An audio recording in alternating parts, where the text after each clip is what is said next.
இல்லை இல்லை, அவர் வந்து சம்பந்தம் இல்லாமல் வந்து பேசிகிட்டு இருக்கிறாரு. என்னை பொறுத்தளவுக்கு என்ன அப்சர்வேஷன், காங்கிரஸ் கட்சி மகாராஷ்டிராவில் படுதோல்வி அடைந்திருக்கிறது. நான் அதை மறுக்கிறதுக்கு இல்லை. படுதோல்வி, ஆமாம், நான் அதை ஒத்துக்கிறேன். 51 தானே? 51 எங்களை பொறுத்தளவுக்கு ஒரு படுதோல்வி. 55 51 அதை விடுங்க. இல்லை, அதை நான் ஏற்றுக்கொள்கிறேன். அதை நாங்கள் வந்து இங்கே வந்து நான் நியாயப்படுத்துறதுக்கு நான் வரல. காங்கிரஸ் தன்னை வந்து செல்ஃப் இன்ட்ரோஸ்பெக்ஷன் பண்ணிக்கணுன்ற ஒரு முதிர்ச்சியான பார்வையில் தான் நான் வந்திருக்கேன். அதாவது சுயாதீன நடவடிக்கை நிச்சயமாக இன்னும் பல டெபக்கல் அவங்க சொன்னாங்க. அவர்கள் இதுக்கு வந்து 5 காரணங்கள்ல ஹரியானா தேர்தல்களில் இருந்தும் அவர் பாடம் கற்றுக்கொள்ளவில்லை என்கின்றது இந்தியா டுடே. இல்லை, இப்போ என்னன்னா, இப்போ நீங்கள் அதிகமான விவசாயிகள் தற்கொலை செய்து கொண்ட மாநிலம் மகாராஷ்டிரா. விதர்பால 4400 பேர் தற்கொலை செய்து கொண்டதாக ஒன்றிய அரசினுடைய NCRB டேட்டா சொல்லுது. அதே மாதிரி 100 நாள் வேலைவாய்ப்பு திட்டத்தில் நிதியை குறைச்சிருக்கிறாங்க மகாராஷ்டிரா அரசு. பெண்களுக்கு போக வேண்டிய பல திட்டத்தினுடைய நிதி குறைக்கப்பட்டிருக்கிறது. வேலையின்மை அங்கே அதிக அளவில் நிலைத்து நிற்கிறது. இப்படி இவ்வளவு பிரச்சனை இருக்கிற ஒரு மாநிலத்தில் மீண்டும் பாஜக தான் ஆட்சிக்கு வருதுன்னா அப்போ எதற்காக அந்த மக்கள் வாக்களித்திருக்கணுன்றதை நாங்கள் யோசிக்கணும். சரிங்களா? இவ்வளவு ஃப்ளாஸ் இருக்க ஒரு மாநிலத்தில் அப்படி இருங்க, எதற்காக வாக்களித்துக்காரன்னு காங்கிரஸ் யோசிக்க வேண்டும் என்று தமிழ்நாடு காங்கிரசுடைய செய்தி தொடர்பாளர் வழக்கறிஞர் இனியன் ராமர். காங்கிரஸ் சுயபரிச்சனை செய்யணும். இவ்வளவு தோல்விகள், இவ்வளவு ஃப்ளாஸ் இருக்கிற ஒரு மாநிலத்தில் மகாராஷ்டிராவில் மக்கள் இவ்வளவு பெரிய ஓட்டை பிஜேபி கூட்டணிக்கு கொடுப்பதற்கான காரணம் என்னன்றதை நம்ம ரொம்ப தீவிரமாக யோசிக்கணும்.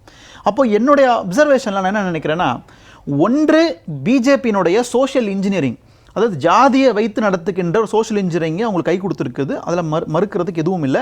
அதை காங்கிரஸ் கட்சி இந்த பக்கம் செய்ய தவறிடுச்சு. எங்களுக்கு அது தெரியாது. காங்கிரஸ் தானே சாதி அரசியலை பண்றாங்க. இல்லை, நாங்கள் அப்படின்னு அவங்க சொல்லுவாங்க. நாங்கள் சாதிவாரி கணக்கெடுப்பு சமூக நீதினு பேசிகிட்டு இருக்கிறோம். அது வந்து சாதியை ஒழிப்பதற்கான ஒரு வழி, அது வேற டிபார்ட்மெண்ட். அது நாங்கள் என்ன பேசிகிட்டு இருக்கிறோம் அப்படின்னா, சோஷியல் இன்ஜினியரிங் மூலமாக மராட்டா இல்லாத மற்ற ஓபிசி சமூகங்கள், மகர் அல்லாத மற்ற தலித் சமூகங்களை தன் பக்கம் இழுப்பதற்கான ஒரு வியூகத்தை வந்து பாஜக கட்டமைச்சிருக்குது. நம்பர் 1. நம்பர் 2, கன்வென்ஷனில் அவங்க எப்பயும் பேசுகின்ற மதவாத அரசியல். ஏன்னா அடிப்படையிலேயே ஆர்எஸ்எஸ்னுடைய பிரெயின் சைல்டு வந்து மகாராஷ்டிரா தான். யூபிலாம் அப்புறம் தான் இப்போ நாக்பூர். அப்போது இந்த மகாராஷ்டிரா தான் ஆர்எஸ்எஸ்னுடைய சித்தாந்தத்தை உருவாக்கின ஒரு மாநிலம். அப்போது உங்களுக்கு அவங்களுடைய மத அரசியல், இன்னொன்று அவங்களுடைய சோஷியல் இன்ஜினியரிங், 3வது கோடிக்கணக்கான பணம் செலவு செய்யப்பட்டது. இதெல்லாம் தாண்டி தான் இந்த வெற்றி அவங்க பார்த்துருக்காங்க. சரி, எனக்கு ஒரு ஆச்சரியமா இருக்கு. சோஷியல் இன்ஜினியரிங்ல பிஜேபி என்னத்தை உருவாக்க முடியும்? ஆர்எஸ்எஸ் எதை உருவாக்குச்சு? இல்லை, அதுதான் இப்போ நீங்கள் என்னன்னா, இப்போ 4 மாசம் இல்லை, கிரவுண்டில் ஆர்எஸ்எஸ் ஒரு உதாரணம் சொல்லி, இப்போ ஒரு சமுதாயம் வந்து அரசியல் அதிகாரத்தில் நீண்ட காலமாக இருக்கிறாங்க.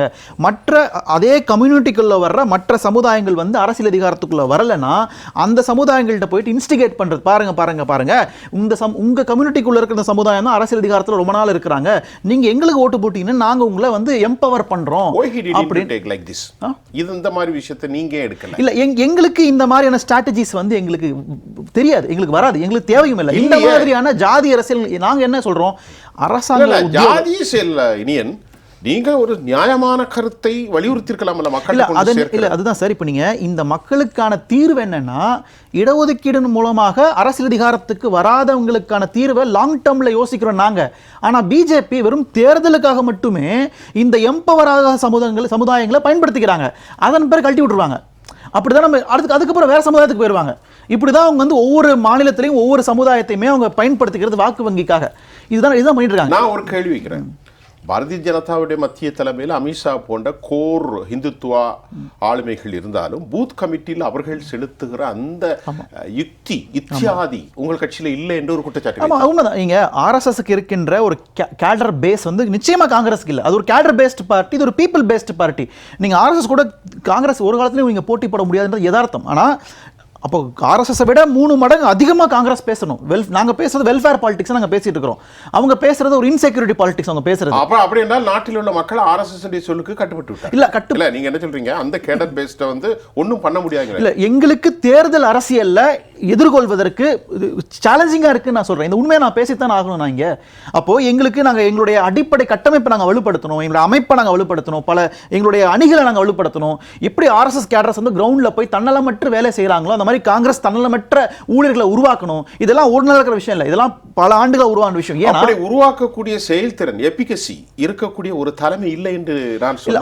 இல்ல, அப்படி இல்லை, தலைமை இருக்கிறது. இப்ப என்ன பிரச்சனைனா, இவ்வளவு ஆண்டு காலம் காங்கிரஸ் வந்து ஒரு தேசிய நீரோட்டத்தில் பயணிச்ச ஒரு கட்சி, தேசியவாதம் பேசிய கட்சி, இப்போ திடீர்னு மாநில சுயாட்சி, கூட்டாட்சி, சமூக நீதி அப்படின்னு கடந்த ஒரு 15 ஆண்டு காலமாக தீவிரமாக குறித்து பேசுற ஒரு புரிதல் இன்னும் காங்கிரஸ் கட்சிக்குள்ள கிரவுண்ட் லெவல்ல உருவாகல அப்படின்றத என்னோட பார்வையா இருக்கு. ரமேஷ் அவருடைய கருத்தை தாண்டி காங்கிரஸ் கட்சி did not get lesson from the Haryana டிபக்கில். அந்த தோல்வியிலிருந்து அவர்கள் பாடம் கற்றுக்கொள்ளவில்லை. இது ஒரு காரணம். 6 காரணங்களை வசப்படுத்தியது ஒரு ஆங்கில சேனல். இது ஒரு காரணம்.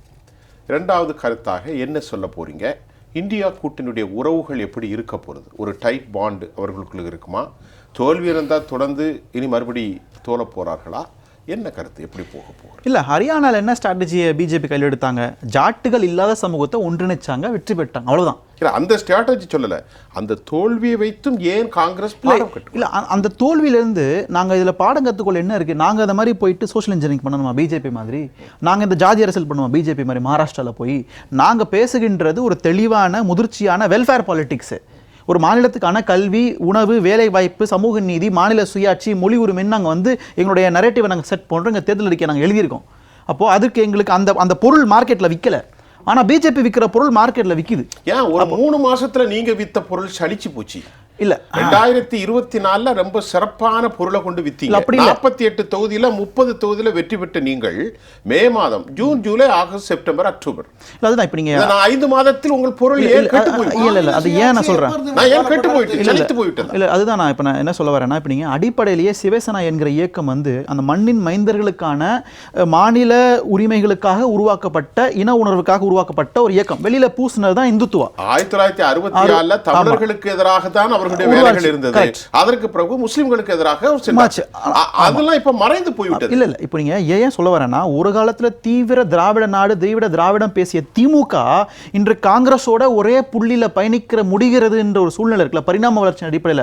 அதே மாதிரி தான் அன்னைக்கு தீவிர இந்துத்துவா பேசின சிவசேனானால கூட எங்க கூட பயணிக்க முடியும் என்கிற ஒரு யதார்த்தம் அங்க இருக்கு. ஆனா என்ன பிரச்சனைனா, அந்த கட்சியில் இருக்கிற உத்தவ் தாக்கரே கூட இருக்க நிர்வாகிகளுக்கு இந்த மாற்றம் புரிந்திருக்கிறது.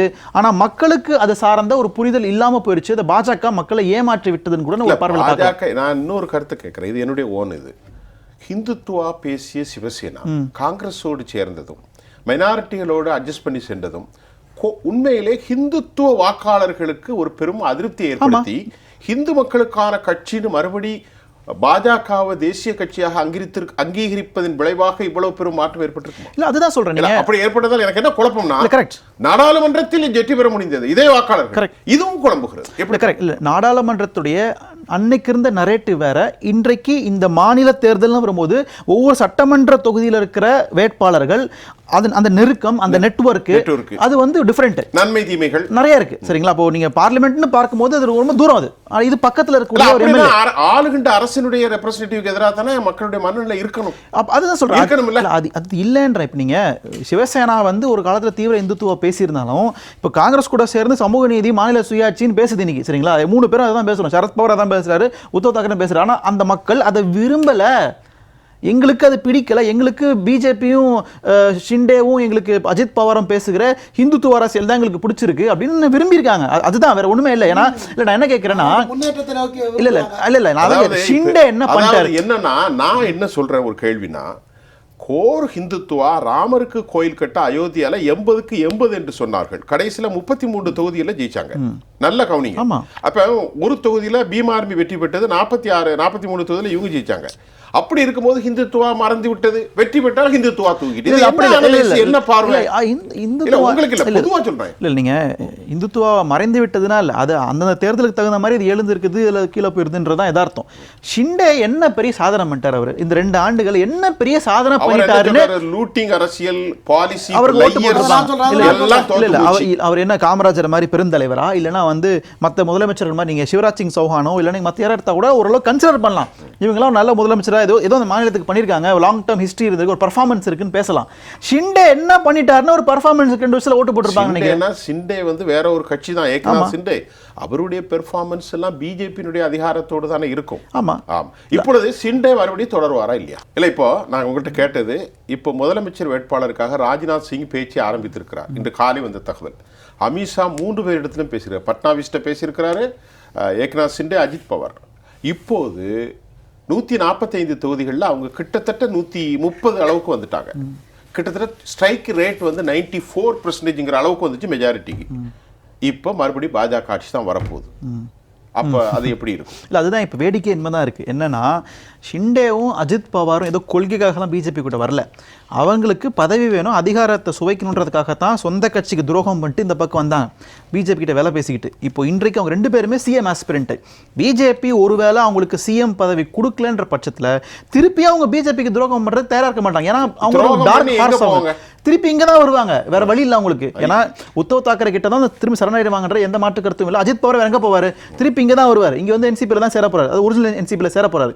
இதான் யதார்த்தம். ஆனால் இங்கே இப்போ ஒருவேளை இப்படி வச்சுப்போம், ஒருவேளை உத்தவ் தாக்கரே தலைமையிலான அணி வெற்றி பெற்றிருந்தா இவங்க யாராவது ஷிண்டே கிட்ட போயிருப்பாங்களான்னா போக மாட்டாங்க. ஏன்னா உத்தவ் தாக்கரே கூட இருக்கிறவங்க எல்லாரும் உண்மையான விசுவாசிகள். இவங்க 2 பேரும் பிளாக் ஹார்ஸ், இவங்க டார்க் ஹார்ஸ். இவங்க வந்து எந்த காலத்திலையும் எப்பவும் இங்கிருந்து அங்கே தாவறதுக்கும் இங்கிருந்து தாவறதுக்கும் ரெடியாக இருக்கக்கூடியவங்க. தனக்கு அதிகார பதவி கிடைக்கலனா அதுதான் அவர் வந்து அவருக்கு தெரியாம சில உண்மைகளை பேசிட்டாரு.